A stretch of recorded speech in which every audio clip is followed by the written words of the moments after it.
கோவை சட்டமன்ற தொகுதியில பார்க்க போறோம். கோவை சட்டமன்ற தொகுதியில வந்து 10 தொகுதிகள் இருக்கு. அந்த 10 தொகுதியில வந்து மேட்டுப்பாளையம், சூலூர், கவுண்டம்பாளையம், கோயம்புத்தூர் வடக்கு, தொண்டாமுத்தூர், கோயம்புத்தூர் தெற்கு, சிங்காநல்லூர், கிணத்துக்கடவு, பொள்ளாச்சி, வால்பாறை.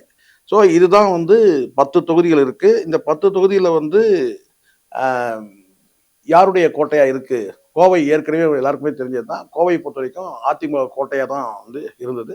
ஆனாலும் அந்த கோட்டையில வந்து பார்த்தீங்கன்னா வந்து கணிசமான வந்து அது உள்ளாட்சி தேர்தலா இருக்கட்டும், அடுத்தடுத்து வரக்கூடிய தேர்தல்லாம் வந்து பார்த்தீங்கன்னா வந்து திமுகவுக்கும், அதிமுகவுக்கும் கடும் போட்டி நிலவக்கூடிய இடமா தான் வந்து கோவை இருக்கும்.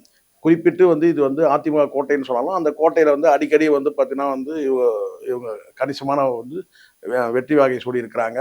திமுக சார்ந்த வந்து வேட்பாளர்கள். இது வந்து மாறி, மாறி அமைஞ்சிருக்கு சொல்லலாம். ஆனா பெரும்பான்மையா வந்து பார்த்தீங்கன்னா, அது வந்து அதிமுக கோட்டை தான். இதுல வந்து கணிசமான வந்து பிஜேபிக்கு ஆதரவான சில தொகுதிகள் இருந்தால் கூட, அதிமுகவோட இணைந்தால் தான் வந்து பிஜேபி வெற்றி பெறும்ன்ற அந்த நிலை தான் வந்து கடந்த காலத்திலே இருந்திருக்கு. அப்படி போட்டியிட்டு கூட சில இடங்கள்ல வந்து தோல்வி அடைஞ்சிருக்கிறாங்க. இப்ப இந்த தேர்தல்ல வந்து அங்க வந்து செந்தில் பாலாஜி வந்து முகாமிட்டிருக்கிறதுனால, செந்தில் பாலாஜிக்கு வந்து ஒரு அந்த மேற்கு மாவட்டங்கள் முழுவதுமே வந்து செந்தில் பாலாஜிக்கு வந்து கைக்கு உள்ளடக்கம் தான். அதனால இந்த முறை வந்து செந்தில் பாலாஜியோட ஆட்டம் எல்லாமே வந்து பார்த்தீங்கன்னா, கோயம்புத்தூர்ல வந்து இருக்கு.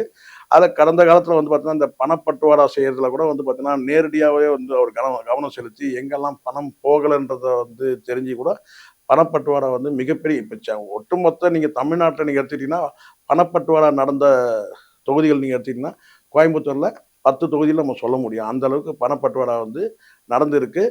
இது வந்து ஏதோ திமுக தான் பணப்பட்டுவாடா பண்ணுச்சுன்ற அந்த எண்ணத்துல பார்த்தீங்கன்னா, அதிமுக கணிசமான வந்து பணப்பட்டுவாடாக்கள் வந்து செஞ்சிருக்கிறாங்க. அங்க இருக்கக்கூடிய வேட்பாளர்கள் அந்த மாதிரியான வேட்பாளர்கள். ஸோ வேலுமணியா இருக்கட்டும், அல்லது செந்தில் பாலாஜி இருக்கட்டும், இவங்க எல்லாருமே யாருமே வந்து பணத்துல செலச்சவங்க கிடையாது செலவு பண்றதுக்கு. கடுமையான வந்து போட்டி இருக்கும்போது 10க்கு 5, 5ன்ற இடத்துல தான் வந்து அந்த வெற்றி இருக்குன்றது தான் பார்க்குறேன்.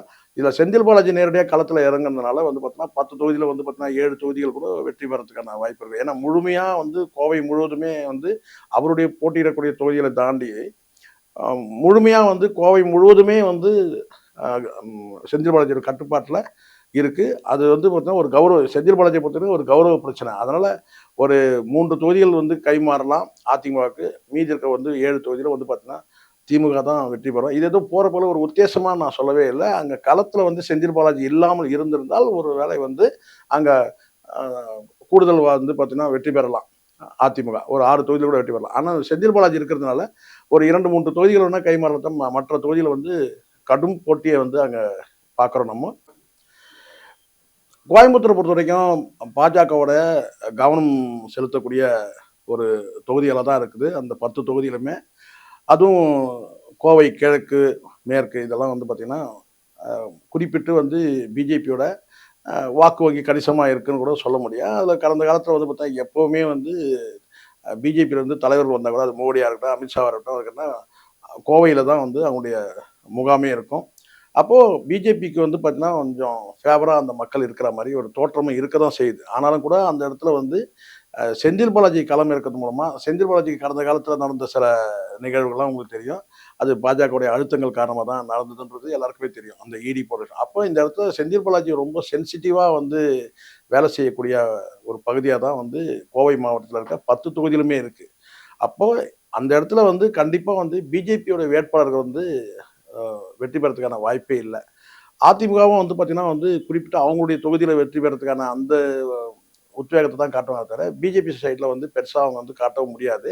அதுக்கு காரணம் கேட்டீங்கன்னா வந்து, இப்ப இருக்கிற வந்து பாஜகல இருக்கிற வந்து தலைமை வந்து நயினார் நாகேந்திரன் தலைமையில இருக்கிற அந்த பாஜக, அ அண்ணாமலை தலைமையிலான இருக்கிற பாஜகவும் வந்து பிளவுபட்டு இருக்கிறதுனால, ஒரு உட்பூசல் வந்து உள்ளுக்குள்ள ஒரு ஒரு கோல்டு வார் இருக்க தான் செய்யுது. அப்படி இருக்கும்போது, அங்க பாஜகவுடைய வந்து தொண்டர்களே, கேடர்ஸ்களே வந்து வேலை செய்ய முடியாத ஒரு சூழல் தான் இருக்கு. இது வந்து திமுகவுக்கு சாதகம் தான். பிஜேபி வலிமையா இருக்கக்கூடிய கோயம்புத்தூர்ல இருக்கிற சட்டமன்ற தொகுதியில வந்து இங்க வெற்றி பெறதுக்கான வாய்ப்பு வந்து குறைவா இருக்கு. இது வந்து செந்தில் பாலாஜி அவர்களுக்கு சாதகமா இருக்குன்றது தான் ஒரு பார்வையா இருக்குது.